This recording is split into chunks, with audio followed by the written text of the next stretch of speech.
Umakyat sa 27.2% ang mga pamilyang nakaranas ng gutom nitong buwan ng Marso. 6% ang itinaas nito kung ikukumpara sa 21.2% noong February 2025. Katumbas ito ng 7.1 million households sa buong bansa. Tinuligsa naman ni House Deputy Minority Leader, ACT Teachers Party List Representative Franz Castro ang administrasyon ni Pangulong Ferdinand Marcos Jr. kasunod ng pagtaas ng datos na ito. Anya, ito ang tunay na mukha ng bagong Pilipinas, isang bansa kung saan dumadami ang nagugutom habang nagpapakasasa ang iilan.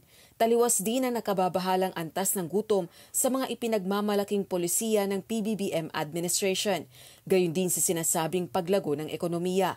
Nanawagan naman si House Assistant Minority Leader Gabriela Women's Party List Representative Arlene Brosas na kailangan ng mamamayan ng agarang kaluwagan, hindi na mga pangakong walang katuparan. Dapat din anyang alisin ang value-added tax o VAT sa mga pangunahing food items at isabatas ang 1,200 national minimum wage para matulungan ang mga pamilyang makayanan ang nagtataasang presyo ng mga bilihin. Wala pang pahayag ang Malacanang kaugnay ng issue.